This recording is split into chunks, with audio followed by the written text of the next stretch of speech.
Your attention, masters, mistresses. All systems functional for the Everything Geek podcast. Hey, this is Rich McDonald, and I play Commander David Mason on Call of Duty Black Ops 2. And you're listening to Everything Geek podcast.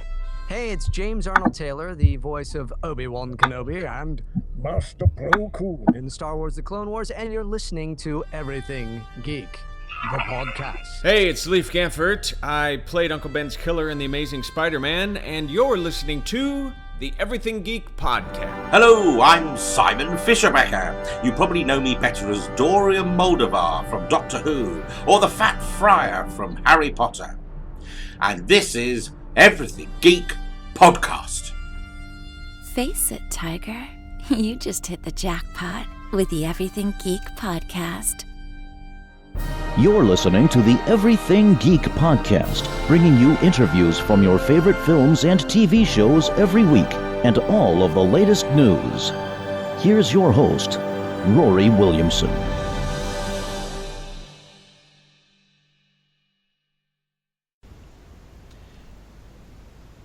Hello everyone, you're listening to the Everything Geek podcast. I'm your host Rory, and joining me today is co-host Gab.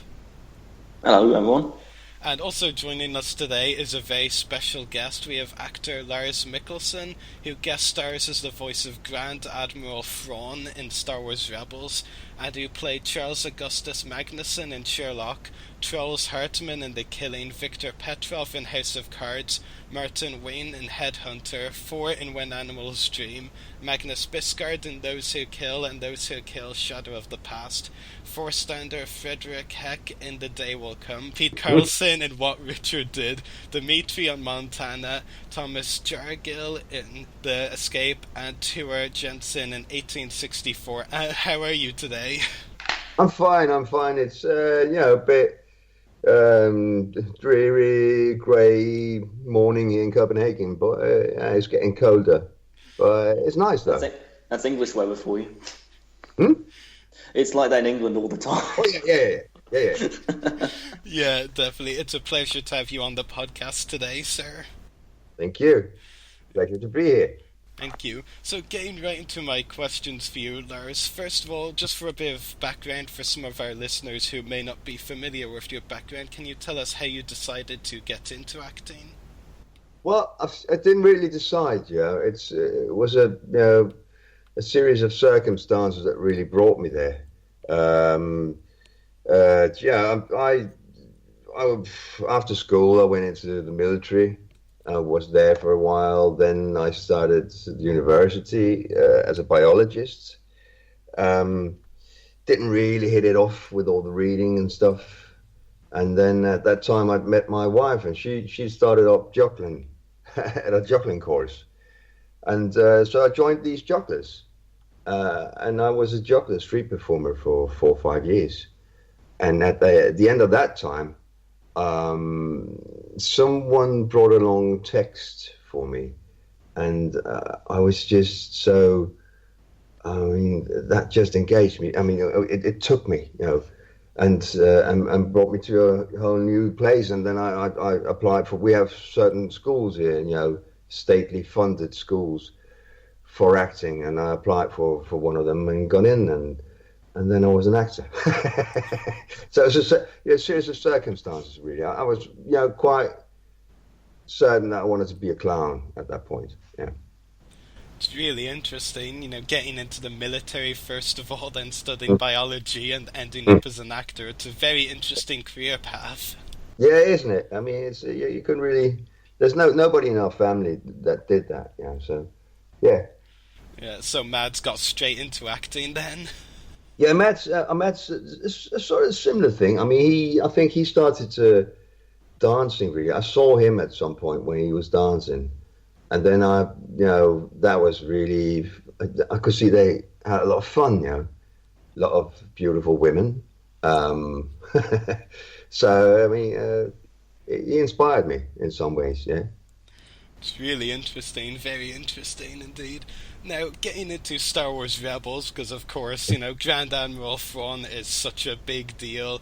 I'm not sure if you've done a Star Wars interview yet, so... No, this is first. Yeah, that's really exciting. It's an exclusive.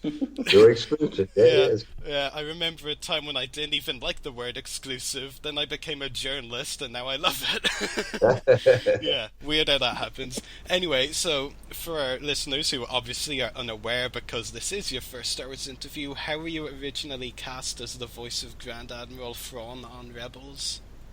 Well, they called me in for a tryout on the first episode. I think we quite soon just hit it off with each other. I mean, it's a Skype session when we do it because David is in Los Angeles and I'm here. But so over Skype we did that, and I had a sort of instinctive take on what this guy was about, and I think David just liked that from start off, and then, I mean, we went straight into actually recording.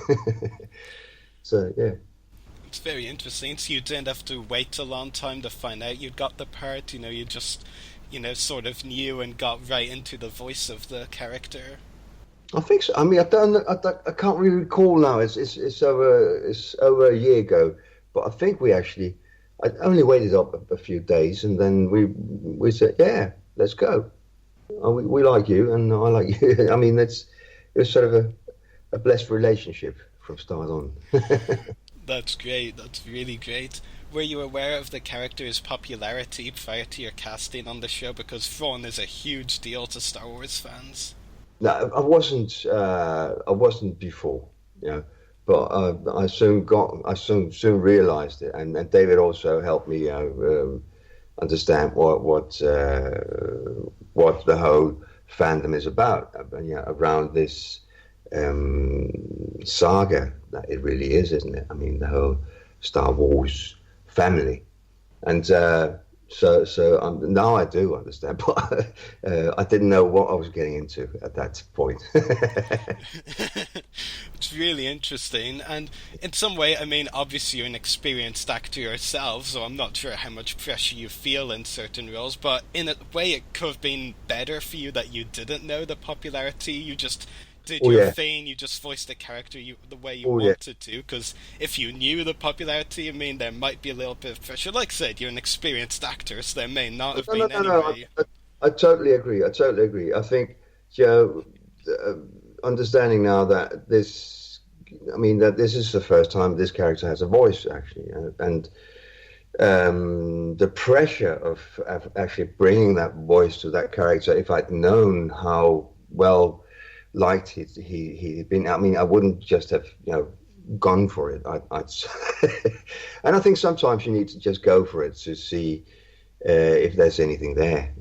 So yeah, you're quite right. I mean, that would have made it difficult actually to have a take on it. Yeah. Just as well, people have been responding so well to your voice as Ron. Yeah. Which, good, great. Yeah, and we'll get into the fan reactions a little bit more later on, I'm sure.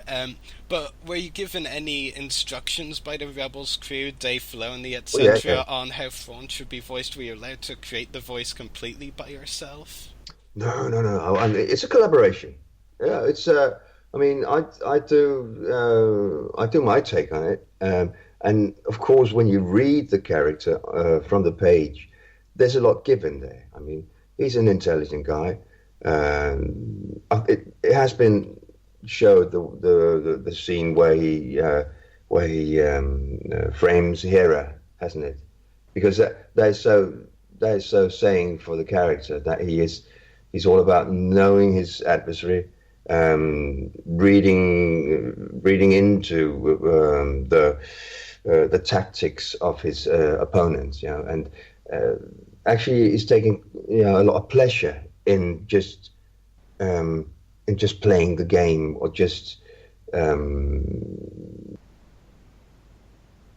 getting into the intellectual side of his opponent, and so that was all on the page really. And when you read that, I mean, that will flow into your take on the character, and then David adjusted on that, and so it was a collaboration really. I mean, like I said, we sort of hit it off immediately. Yeah.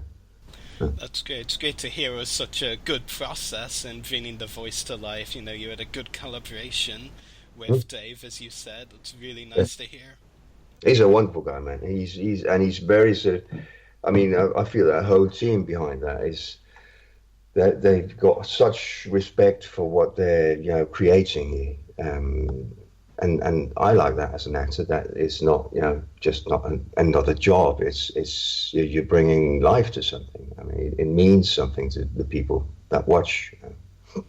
Definitely. I mean, it's so great now how shows like Rebels are created by people who actually are fans of the franchise. For a long time, like years ago, really, like people that created films, TV shows won't necessarily be fans of the franchise themselves. But what's great about the Rebels crew is, they're all fans themselves of Star Wars. Huge fans. Yeah, definitely. And getting to my next question, which is a bit of a long-winded one, so it's going to be interesting to hear your answer on it. Now, as you kind of were saying yourself just now, Grand Admiral Thrawn is very different to most villains in that he's fascinated by his enemies, such as their history, philosophy, and art, for example. This and the fact that he's very strategic make him a formidable threat compared to other villains. Your Sherlock character, Charles Augustus Magnussen, was also like that. Both were very careful planners, very precise characters. What is it about characters like Thrawn and Magnussen that appeals to you as an actor? I think it's the intellect, really. I mean, I think so. I mean, they're not bullies. They're very bright people that use the intellect that they have to position themselves, and then that I find really entertaining, and I find it extremely playable. I mean, because both with Magnussen and with this guy, there's an utter respect for his opponent, for their opponents. They and I'd like to, that you can keep. I mean, the fact that you can keep your own emotions out of the equation to the extent. I mean, that you really want to succumb your opponent, but you can keep your emotion out of the equation to the extent of something. I mean, it's not for every person to be that person. I mean, most of us would put our emotions into it and then react on that. But that being that bright, I find that very playable. I find that very entertaining, because it's at least brighter than I am. Yeah, and it was great because there's not really a lot of villains like those two out there aside from them, because a lot of villains, like you were saying, are driven by emotions. I mean, a lot of them are good people that became bad because of their emotions. Like obviously Anakin became Vader, for example, like because of his emotions, basically. So it's really interesting to have villains like Thrawn and Magnussen that are just devoid of emotion, basically. Yeah. Unless. I mean, that's at least that's what I want you. I mean, they can keep their emotions out of the equation when they're doing their jobs as villains, and I find that really, it's just. I mean, it's just so.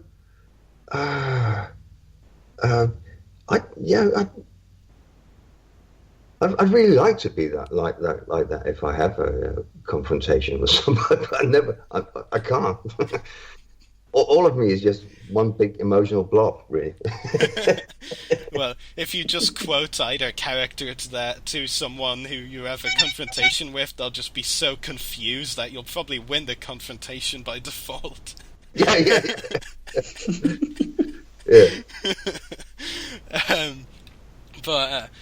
what aspects of Thrawn's character are you excited for fans to see more of as he appears more in Rebels and in his upcoming book, which is scheduled for release next year? Well, I don't know much about, what is coming, because I get it 1 or 2 days before I do it. And if I did, I wouldn't really think I should tell you guys, Yeah. You should have seen that coming, Rory. Get it when it's there. Yeah. So let's keep that for the future. Yeah? Okay, sounds good, but you're definitely excited for fans to see a lot more of Thrawn. Oh, yeah. He's not going to go away just yet. That's great. Now, away from Rebels for a little bit, but I'm sure Gab will pick up the Rebels stuff later on. Which role in your career so far has been the most challenging, and why? I think, that's always a very difficult question because, different parts are challenging every time, So, I'd say, reaching out for speaking Russian as Petrov in House of Cards, that was difficult, and that's an ongoing study. I love languages, and I love getting into it, trying to see how far can you go with it, and this is also, it's a language I have to, study even more because when you get into it, you sort of fall in love with the language, and I have to learn some more now about that language. But I'd say that was one of the biggest challenges, trying to do that. But apart from that, every time you get a part, it's challenging. It's and the more you know, the more you want to add to the character, the more you want to add of what you can do, So there's not really been one where I said, easy peasy. Yeah, that's really interesting, and it won't be a very interesting career if a lot of the parts were easy. No. If everybody could do it, it'd be, it's been a good challenging drive. Through my career.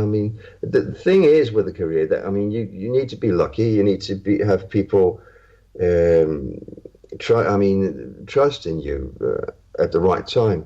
If you get the wrong part at the wrong moment, that could crush you. And luckily, I've over the years only experienced that a couple of times, where I had two bigger parts before I could actually do it.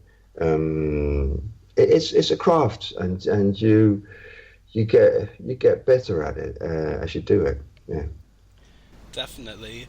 Now, my final question for you, Lars: do you have any upcoming acting roles or any other projects that you would like to talk about? Well, it's always, it's a bit tedious, but it's always a secret, isn't it? But I can tell you that I'm doing hosting. I'm crossing over to do hosting in my own country here on the Danish national history. I'm sort of going to the David Attenborough of Denmark. There's 12 programs on our national history. 12 hours of television that we're working on. And then we're working on a new TV series here too.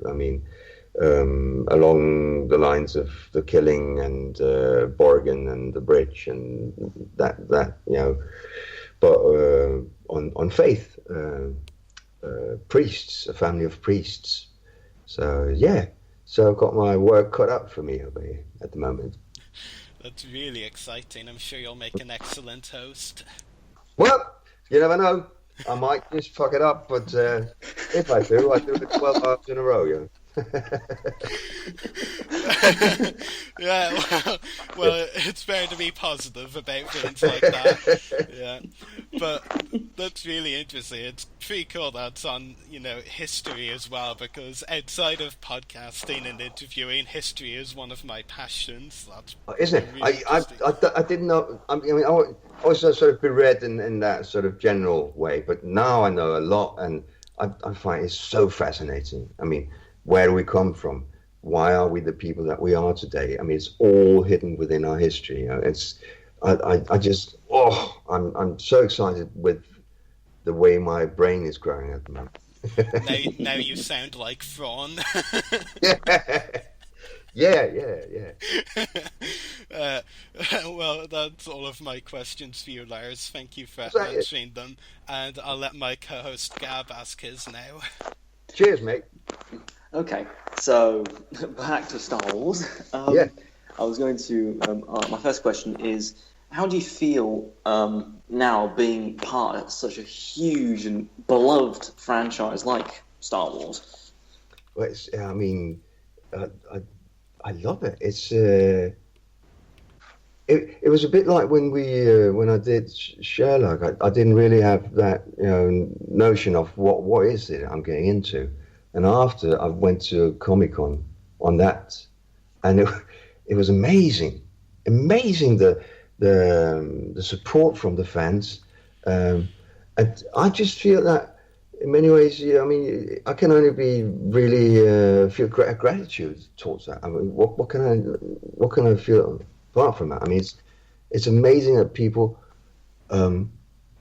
follow it like this. It's I'm filled with gratitude for that. Yeah. Well, I'll especially say it's actually pretty amazing when the fact you brought. I'll just say it right now. I didn't know much about Thrawn. I didn't read the books, about Thrawn before he was announced. But I knew him by reputation, and I think it's just amazing how I think a lot of it just does come from the voice. You really brought to life a character like that, and that's exactly how I would imagine it. And of course, given the positive feedback, I've been looking around on comments on videos and stuff like that, and people seem to be really happy with your portrayal of Thrawn, and I'm certainly happy. You've turned a character I didn't really care much about into one of my absolute favourites. I look forward to seeing much more of him. So my second question is, this is a little bit more. I'm sort of expecting a little bit of an amusing answer. But given the fact, laughing already.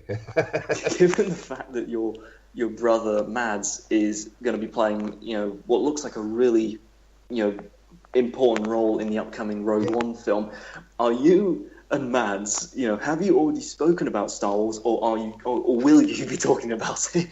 I think we will talk about it, and we didn't talk much about it when he was doing it because he was so much abroad, and we mostly talk when he's home here.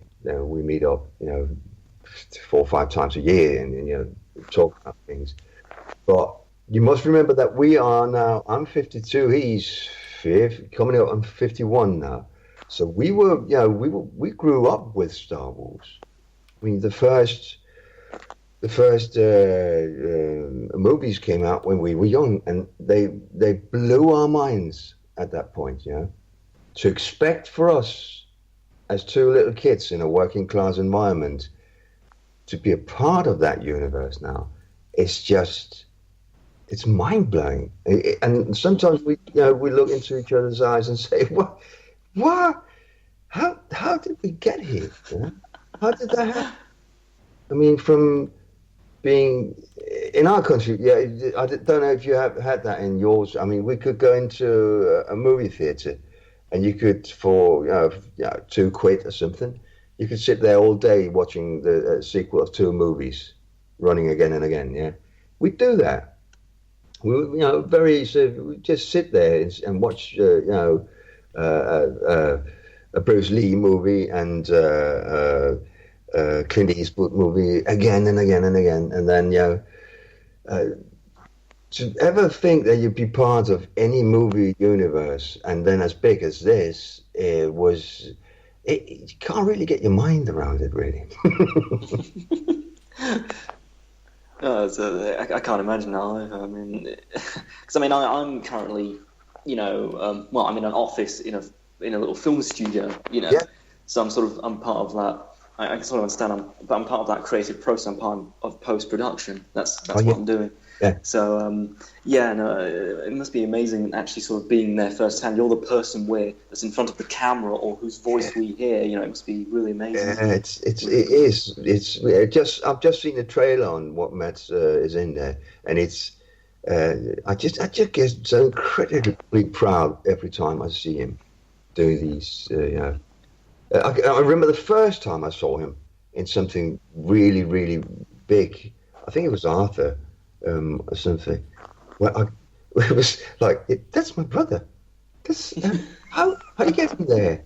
Yeah, it was really hard to relate that to him being in a movie like that, But no, it's just we're incredibly proud of each other, and it's a very loving relationship, and I think come Christmas we'll be.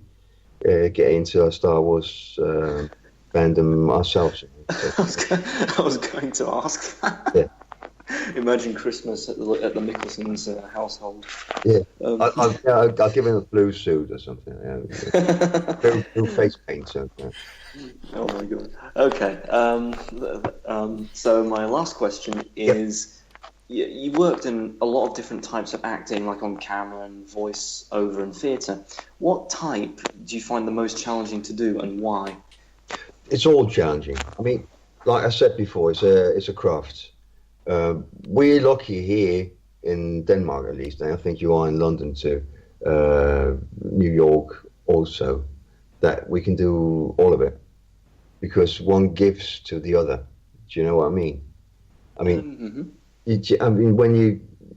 Theatre is really where you learn your craft. I think in films and TV you use it, and also doing voiceovers or doing readings of books or stuff. I mean, it's also a very learning experience, a very giving experience to being an actor. In this case, where you're solely playing with your voice, you've drawn all the experience you have from everything you've ever done. I mean, because to isolate it into your voice is you need a lot of experience to actually do that. So I think one gives to the other, and we're lucky to do the whole palette in Copenhagen, at least, I think.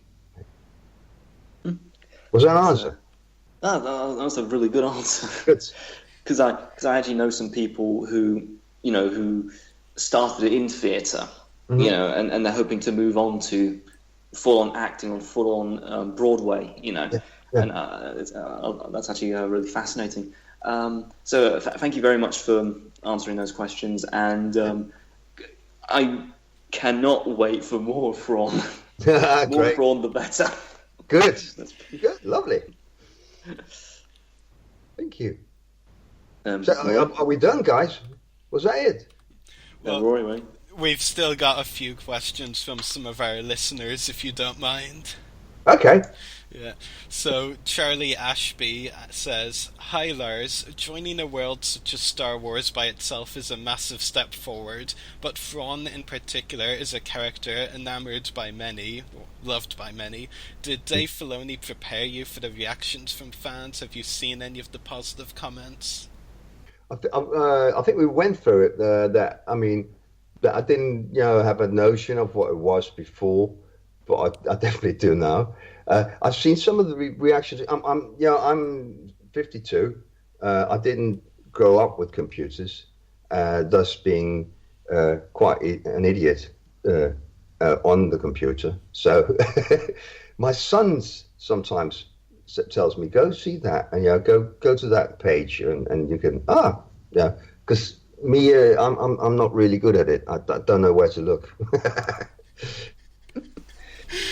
Yeah, it's more complicated than some people seem to think it is. Some people find it easier than others.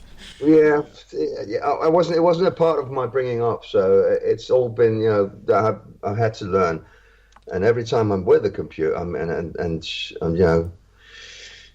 when you're downloading a new program and the computer says this is only going to take 3 minutes, I'm there for 3 hours, because it fucks up something, and then I'm, come on. So, yeah. But I've seen some, and I'm just, like I said before, I'm so happy to be a part of it, yeah. That's great, definitely. Our next question from one of our listeners comes from Greg Jagger, who says, Lars, your performance in 1864 was remarkable. How did you prepare your frame of mind for this role, which seemed so distinct from your previous roles? I think that particular miniseries or movie it was about, my part in that was to come home as a father and to try and protect my sons from going into war ever again. I came home from it's what we call here three-year war against the Germans, and thing was, in those days, if you come home and you had a small cut somewhere because you didn't have any money to go to the doctor, you'd die from that, unless you could stop the infection, and most people couldn't. So the casualties that are sort of listed from the wars in those days, are way bigger than the actual casualties on the battlefield. And he was coming home, and so what I needed to play there was to give my sons a notion of never going into war again. Don't do that. I've seen things that nobody should see.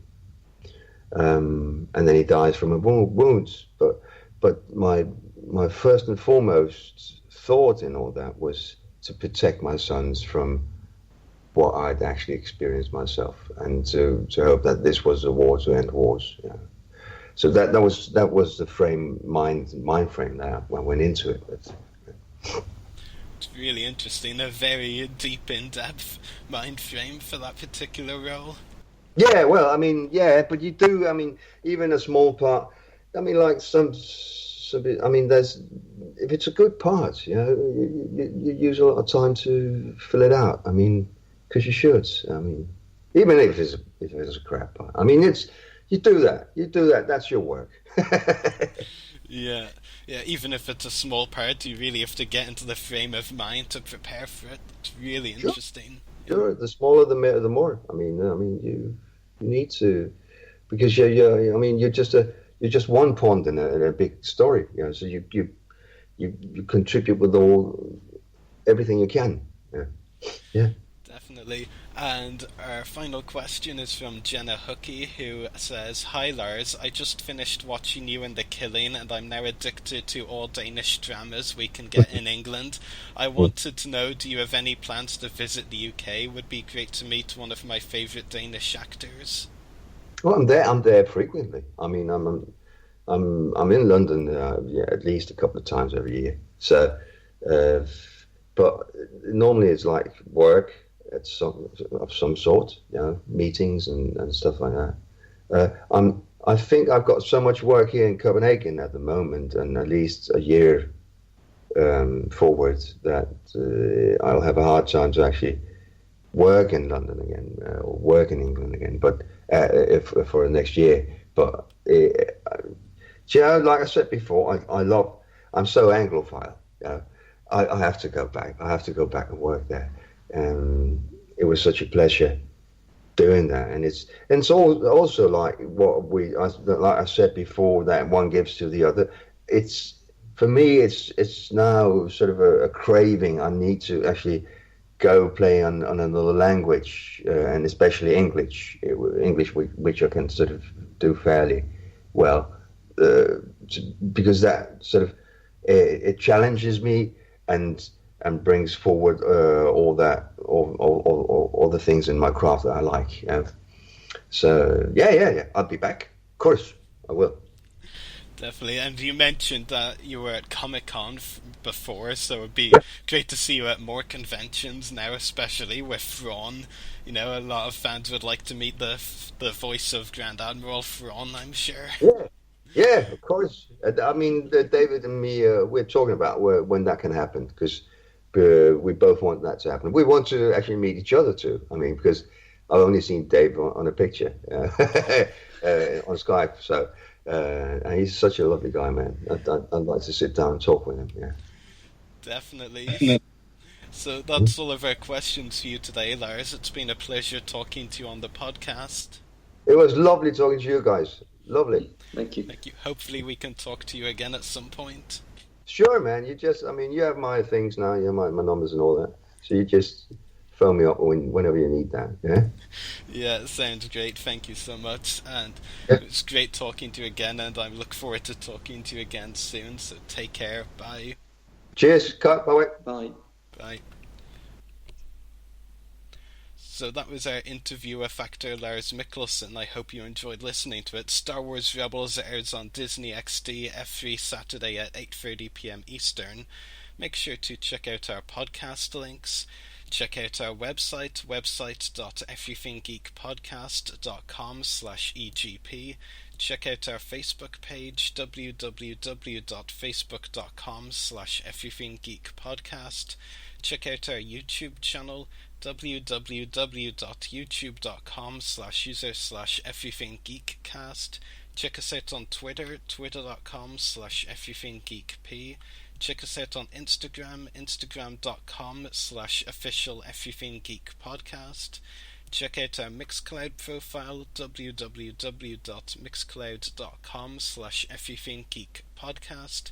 Email us at the following email, everythinggeekpodcast@gmail.com. Check out our companion podcast, Everything Geek Comiccast, www.facebook.com/everythinggeekcomiccast.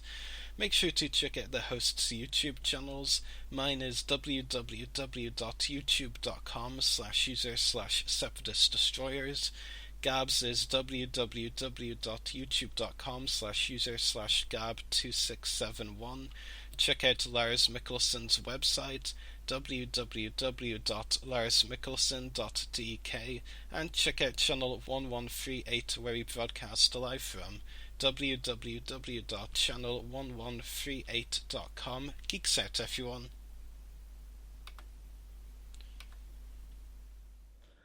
Well, I think Rhodia is a great one. The Plo Koon episodes. There were some clone episodes where I did a clone theme. At Stanford, and so the combination of sort of that classical background and my sort of geek cred from the comics